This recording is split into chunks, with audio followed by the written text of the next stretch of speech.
Il faudra d'ores et déjà retenir quelques dates importantes. Le 27 novembre 2016, élections présidentielles et législatives. 7 décembre 2016, annonce des résultats de l'élection présidentielle. Et le 20 décembre 2016, prestation des serments du nouveau président.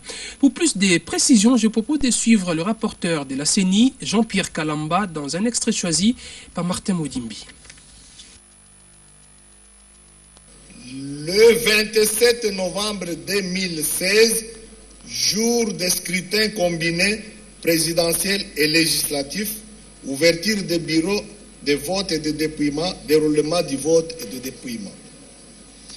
Du 28 novembre au 6 décembre 2016, ramassage et compilation des résultats du vote présidentiel.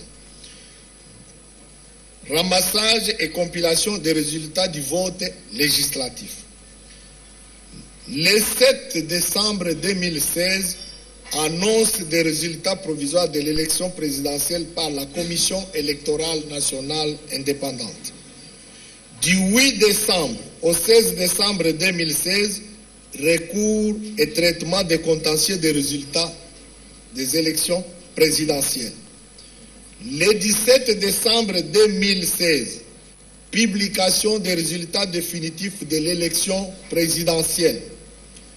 Le 20 décembre 2016, prestation de serment du président élu. Le 27 janvier 2017, annonce des résultats provisoires pour les élections législatives nationales. Du 28 janvier 2017 au 4 février 2017, recours relatif au contentieux des élections législatives nationales.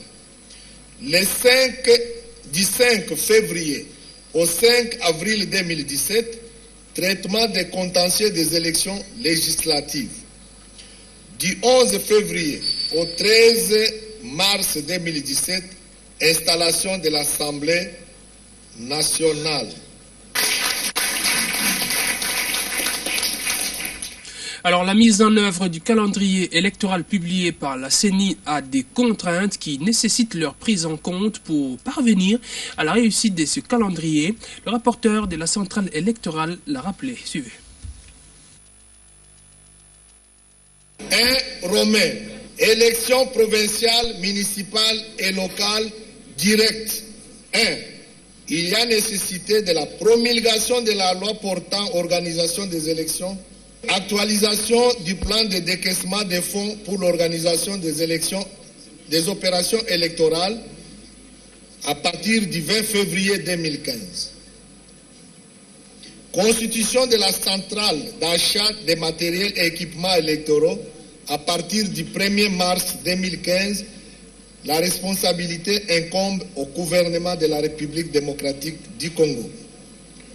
Troisième opération, mise à la disposition de la CENI de la liste des entités décentralisées, villes, communes, secteurs et chefferies, et des entités déconcentrées, groupements, et de la délimitation des nouvelles villes et communes à partir du 5 mars 2015, la responsabilité du gouvernement. Mise à la disposition de la CENI de la liste actualisée des partis politiques et des regroupements politiques agréés à partir du 11 mars 2015, responsabilité gouvernement. Préparation du projet de répartition des sièges par le gouvernement pour être déposé au Parlement à partir du 21 mars 2015. Examen et adoption des lois portant répartition des sièges pour les élections municipales et locales à partir du 5 avril 2015, responsabilité Parlement. Promulgation de la loi portant répartition des sièges pour les élections municipales et locales, envisageable à partir du 20 avril 2015, responsabilité Présidence de la République.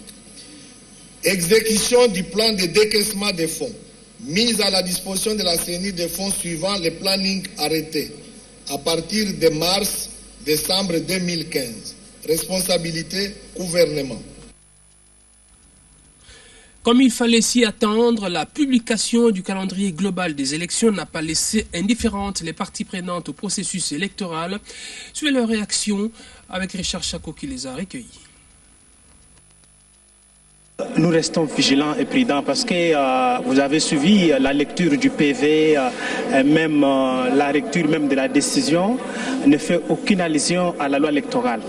On a évoqué pas mal beaucoup de documents, on n'a pas fait allusion à la loi électorale, donc la loi électorale pose problème. Lorsqu'on évoque le problème des contraintes, tout de suite ça annule toute la partie qui est partie. Donc il faudra que ces parties qui sont concernées par ces contraintes arrivent aussi à éclaircir l'opinion sur ce qu'il y a comme contraintes et comment les solutions peuvent y être apportées.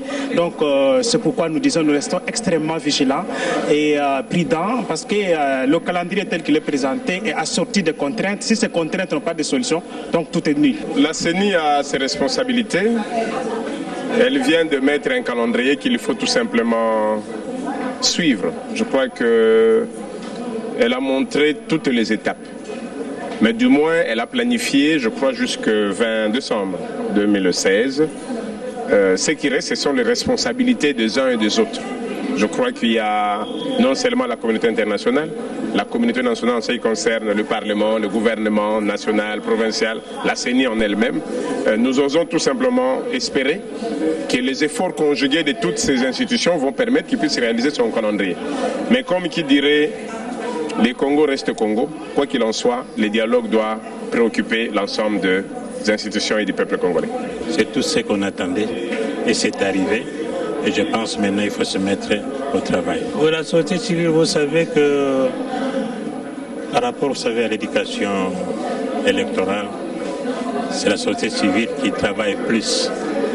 Et voici les moments pour qu'elle travaille encore davantage pour préparer les électeurs. Les acteurs politiques ont réclamé le calendrier global. Nous, on est d'accord. La CENI, c'est une institution. Elle vient de faire son travail. Elle a publié le calendrier électoral. Maintenant, il faudra faire suivre les moyens. Parce que pour organiser les élections, il ne faudra pas simplement avoir le calendrier, mais aussi il faut avoir de l'argent et avoir le temps suffisant pour organiser ces élections en bonne et due forme. Alors, nous invitons les uns les autres à être beaucoup plus responsables et de s'assumer. Parce que cela va de l'intérêt de toute la nation congolaise. Nous n'aimerions pas que demain, que la population puisse connaître un problème que ce soit à cause de tout ce qui vient de se passer. C'est un calendrier global et c'est ça que la population attendait. Nous sommes satisfaits. Mais il nous revient maintenant, nous les partis politiques, nous avons maintenant un fardeau sur les épaules parce qu'il nous revient de sensibiliser la population, d'appeler massivement la population à voter, mais aussi d'affûter nos armes pour préparer les jeunes, les femmes, les hommes comme candidats. Eh bien, en l'espace de 2 ans, vous avez vu toutes ces élections municipales, provinciales, législatives et présidentielles. Ça, c'est une première. Il y a énormément de défis que le gouvernement doit affronter avec les partis politiques, avec la société civile. Je crois que c'est une tâche qui commence, c'est un long processus qui commence et que nous sommes décidés donc à continuer à dialoguer avec tous les acteurs pour que ce processus réussisse. Pour notre part, comme vous le savez, nous apportons déjà un appui technique à la CENI et nous apportons aussi un appui à la société civile pour qu'elle participe à l'observation électorale. C'est un élément important de la crédibilité d'une élection et donc nous allons, dans les semaines et les mois à venir, déjà participer à la formation des observateurs électoraux de la société civile. Nous reviendrons sur ce calendrier électoral dans la seconde partie de ce journal avec une analyse de Richard Chako, un de nos spécialistes des questions électorales. La liberté d'expression et les processus électoraux en République démocratique du Congo sont menacés par l'intolérance politique. C'est la conclusion à laquelle a abouti la nouvelle société civile congolaise dans son rapport pré-observation électorale. Il a été rendu public ce jeudi au cours d'une conférence de presse tenue au centre Carter. Léontine Kazamouali, Ben Mondo, reportage. À travers ce rapport, la nouvelle société civile congolaise présente l'évaluation du processus électoral en 11 axes essentiels, parmi lesquels l'administration électorale, l'évaluation du calendrier électoral, la controverse autour du cadre légal, les élections, l'analyse technique de la feuille de route, la question du genre et la participation des femmes.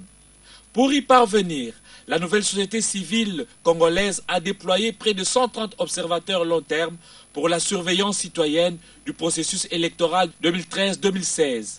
Après un travail fouillé sur terrain, la NSCC est parvenue dans son rapport pré-observation électorale à la conclusion selon laquelle la liberté d'expression et le processus électoral en République démocratique du Congo sont menacés par l'intolérance politique, d'où ces recommandations. Cette recommandation s'adresse, le destinataire, c'est le président de la République, de renvoyer pour relecture et accélérer la promulgation de la loi modifiant et complétant la loi numéro 006 du 9 mars portant organisation des élections présidentielles, législatives, provinciales, urbaines, municipales et locales, telles que modifiées par la loi numéro 11/003 du 25 juin 2011, adoptée le 25 janvier par le parlementaire pour renforcer la sanction. Deuxième recommandation, nous demandons qu'il y ait l'installation de la Cour constitutionnelle. Nous savons qu'on a désigné les gens de la Cour constitutionnelle, mais on ne les a jamais installés. Donc on doit accélérer l'installation de la Cour constitutionnelle. Au gouvernement de décaisser en urgence le budget alloué de la CENI et à la CENI de publier le calendrier global et le budget détaillé, clair et transparent de toutes les élections.